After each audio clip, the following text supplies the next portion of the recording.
राजनीति धर्म से नियंत्रित होना चाहिए। जब राजनीति अनियंत्रित हो जाती है तब ऐसी घटनाएं होती हैं। इसलिए नीति शब्द का जो अर्थ है उसका धर्म है। जिस राज्य को नीति पूर्वक संचालित किया जाता है उसे राजनीति कहते हैं। टकराव के हालत क्यों बन रहे हैं वो कारण भी तो आप लोगों को पता है। जब आप गंगा स्नान नहीं करने दोगे तो टकराव नहीं होगा। क्षत्रिय हो, चाहे वैश्य हो, चाहे स्त्री हो, चाहे पुरुष हो, जो भी अपराध करे उसके लिए सजा का प्रावधान है।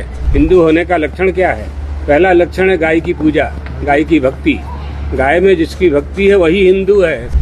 धर्म और राजनीति को लेकर चल रही बहस के बीच जगतगुरु शंकराचार्य स्वामी सदानंद सरस्वती का बड़ा बयान सामने आया है। उन्होंने उत्तर प्रदेश सरकार और शंकराचार्य स्वामी अभिमुक्तेश्वरानंद के बीच जारी विवाद पर प्रतिक्रिया देते हुए कहा कि जब राजनीति अपने मूल सिद्धांतों से भटक जाती है तब टकराव और विवाद पैदा होना स्वाभाविक हो जाता है। उन्होंने साफ कहा कि राजनीति का संचालन धर्म के आदर्शों और मर्यादाओं के अनुरूप होना चाहिए। यदि आस्था से जुड़े विषयों में अनावश्यक हस्तक्षेप किया जाता है तो समाज में असंतोष और विरोध की स्थिति बनती है।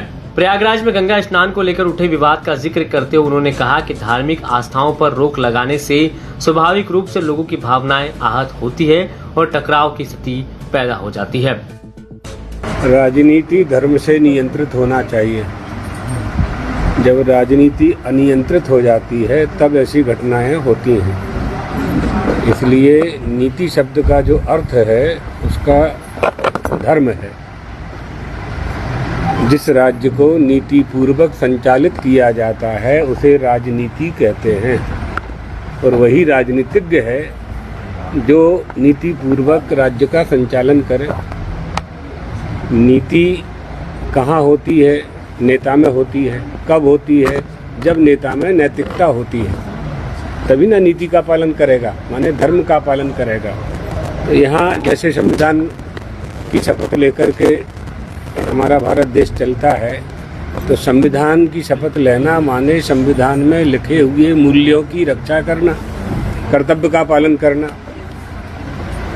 आगे देश में ये जो गुरुदेव ये जो अभिमुक्तेश्वरानंद गिरी जी के बारे में ये कहा जा रहा है शंकराचार्य जी के बारे में कि उनको लगभग अलग कर दिया है, इस वजह से सरकार इस तरीके से हावी हो रही है, खुद तकलीफ में है, लगातार अपील कर रहे हैं सरकार और उनके बीच में टकराव के हालात बन रहे हैं। ये तो क्यों बन रहे हैं? टकराव के हालत क्यों बन रहे हैं वो कारण भी तो आप लोगों को पता है। जब आप गंगा स्नान नहीं करने दोगे तो टकराव नहीं होगा। मूल कारण आप लोगों को तो मालूम है, रोज का तो न्यूज आपके पास है। गुरुजी, अखाड़ा परिषद के रविंद्र पुरी जी ने आज बोला है कि शंकराचार्य जी दादागिरी चला रहे हैं। इस तरीके का नहीं, क्या दादागिरी बता?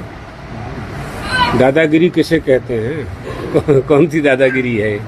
सिद्धांत का पालन कर रहे हैं, सिद्धांत की बात कह रहे हैं। तो धर्म की बात करना, सिद्धांत की बात करना, सनातन हमारा जो सिद्धांत है उस सिद्धांत का पालन करने के लिए तो ही हम साधु होते हैं। साधु महात्मा किस लिए होते हैं? आप लोगों को सन्मार्ग पर चलाने के लिए। आप लोगों को हम सन्मार्ग पर कब चलाएंगे? जब स्वयं सिद्धांत का पालन करेंगे। तो सनातन सिद्धांत क्या है ये समझना पड़ेगा।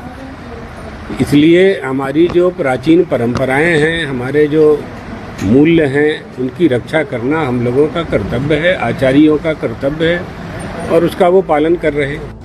इस बयान के बाद धर्म और राजनीति के रिश्तों को लेकर बहस एक बार फिर तेज हो गई है। शंकराचार्य स्वामी सदानंद सरस्वती के एक वक्तव्य को केवल एक धार्मिक प्रतिक्रिया नहीं बल्कि व्यवस्था और आस्था के बीच संतुलन की अपील के रूप में भी देखा जा रहा है। उनका कहना है कि जब शासन और समाज के निर्णयों में लोगों की धार्मिक भावनाओं और परंपराओं का सम्मान नहीं होता तब असहमति और संघर्ष स्वाभाविक रूप से सामने आते हैं। छिंदवाड़ा से दिया गया यह संदेश साफ संकेत देता है कि आने वाले समय में धर्म से जुड़े मुद्दे राजनीतिक विमर्श के केंद्रों में बन सकते हैं। वहीं संत समाज भी अपनी भूमिका को लेकर अधिक मुखर नजर आ रहा है। अब ये देखना महत्वपूर्ण होगा कि सरकार और धार्मिक नेतृत्व के बीच संवाद का रास्ता कितना मजबूत बनता है ताकि विवाद की जगह समाधान और संतुलन की दिशा में कदम बढ़ाया जा सके। Bureau report.